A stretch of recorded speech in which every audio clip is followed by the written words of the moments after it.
Hi, everybody. It's Megan Thompson with Megan Thompson Coaching, and today I'm going to be talking all about how to manage broken promises. What to do when your child, your highly sensitive child, thinks that you made a promise when you are certain you did not. So I want to talk about this experience because it is a huge humdinger. I don't even know why I just said that word.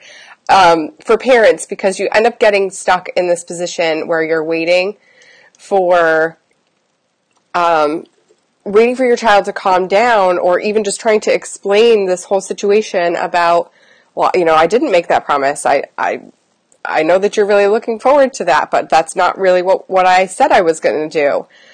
Your child is melting down in front of you because they are holding you to a commitment that you didn't actually make.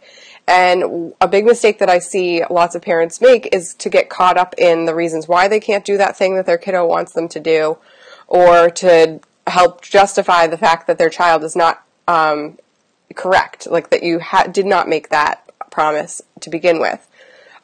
If you jump into investigation mode or correction mode in that moment, you are actually making your child's meltdown worse, which is why they end up saying, but you promised, you said you'll never, and then they run into these, we'll never get to go, or we'll never get to be able to go see my friend, or just this constant barrage of hopelessness and helplessness coming out of your child's mouth when you're like, dude, I didn't even give you a commitment to go to the park today, or whatever it was. So I said maybe we would go.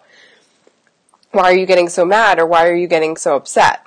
And so I want you to focus, instead of correcting in that moment, to help you understand that your child is really struggling at that point, to take a step back and figure out how you can set yourself up for success in new conversations for when you share plans for your child. So I want you to focus on avoiding that correction in the moment, because it's just going to make it worse.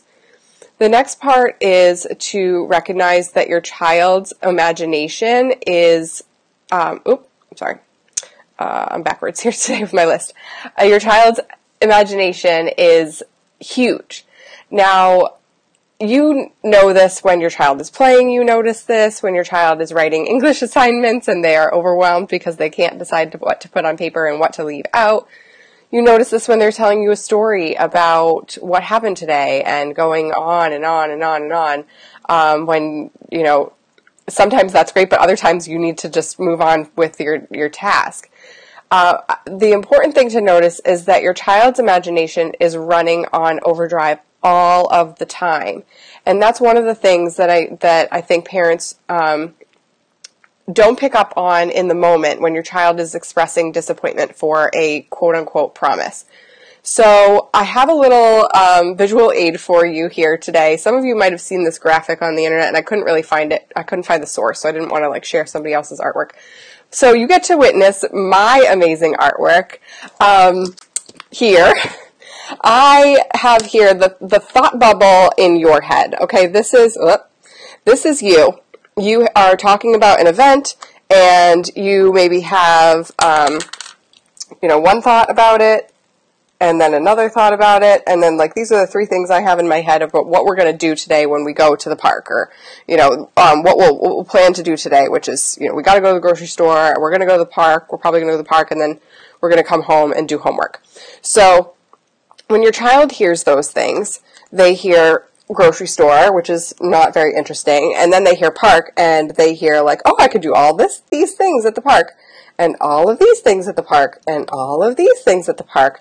And so they're thinking about that, and their mind is racing about all of the amazing options going on that they can reach at the park. And it's literally exploding like fireworks regarding what they're interested in and what they can do about this fun experience, because your child feels all feelings very intensely. They are feeling this anticipation very intensely as well. So enough of my stick figure. But I want you to really recognize that when you set an expectation for a plan for your child's mind is going way in left field about what is going to happen that day, and they're making all sorts of plans in their mind, and they're really excited about it. So I see a couple people are watching. Let me know. Say hi. So when that's happening, it's important to help teach your child to manage that effectively by setting clear plans. Helping your child identify what is actually going to happen and what is likely going to happen and what you hope to happen will really help dial down your child's intense imagination to set expectations effectively. This is a big thing that parents really struggle with, and I help them when I work with them directly, is coming up with the language to help identify how to set your child's expectations up effectively so that you know what it is that you can communicate without feeling like you're trapping yourself into making a promise. Because your child doesn't hear the words beyond park that we might go or maybe or whatever, or the subtle message or the implication that it's, not all things go according to plan. And so the important part about that is to set expectations clearly. And then review your child's expectations. So maybe you actually make it to the park, or, this is a bigger event where you're going to like a fair, fall festivals going on all over the place, these days. And so I want you to think about what your expectations are of that day and what your child's expectations are of that day, and see where they match and where they don't match. And recognize that your child is going to want to do all of the things because they're a kid, and they're a highly sensitive kid at that. So their all of the things is, again, much bigger than our perception of all of the things if you're not highly sensitive as a parent. So it's important to identify what your child really wants to do and how to dial it down if you can't meet all of those expectations. So all of this is preventative work, right? So I talked about how to keep it, to recap, I talked about how to identify the fact that your child's imagination is going a mile a minute all of the time. I talked about how to set clear plans and to focus on what your expectations are and what you can and cannot commit to in the day and what you'll try really hard to commit to in the day. And then next, to review your child's expectations about what it is that's planned in the day so that they can identify what they really hope to get to, and you can identify whether or not you can make that happen for them.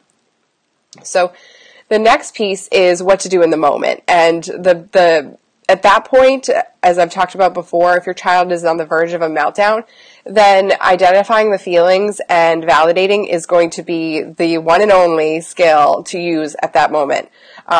Correcting your child, saying, no, I didn't promise, identifying something else is not going to be effective. And running through all the reasons why you can't go, none of that.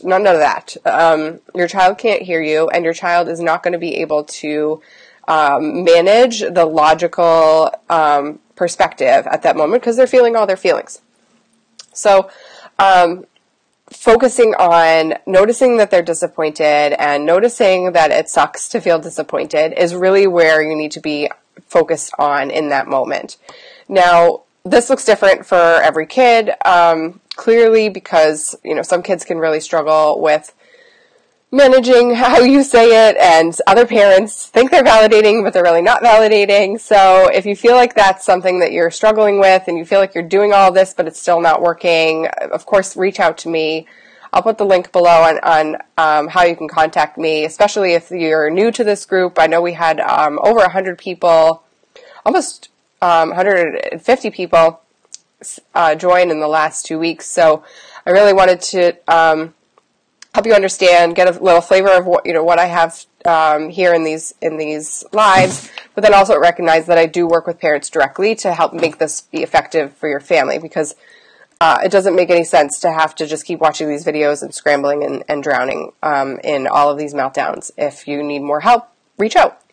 So that's the last piece that, if we get on a call, we'll chat about, what direction you need to take your child in and whether or not I can support you in that.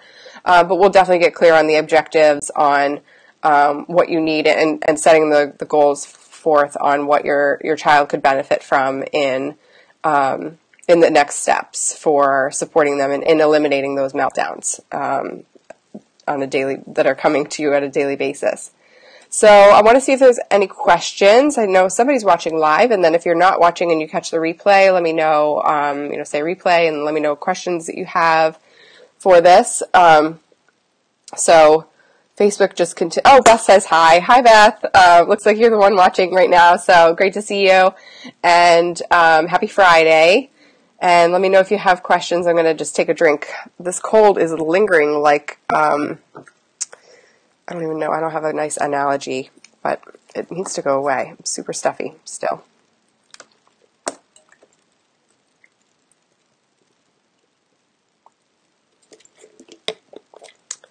All right.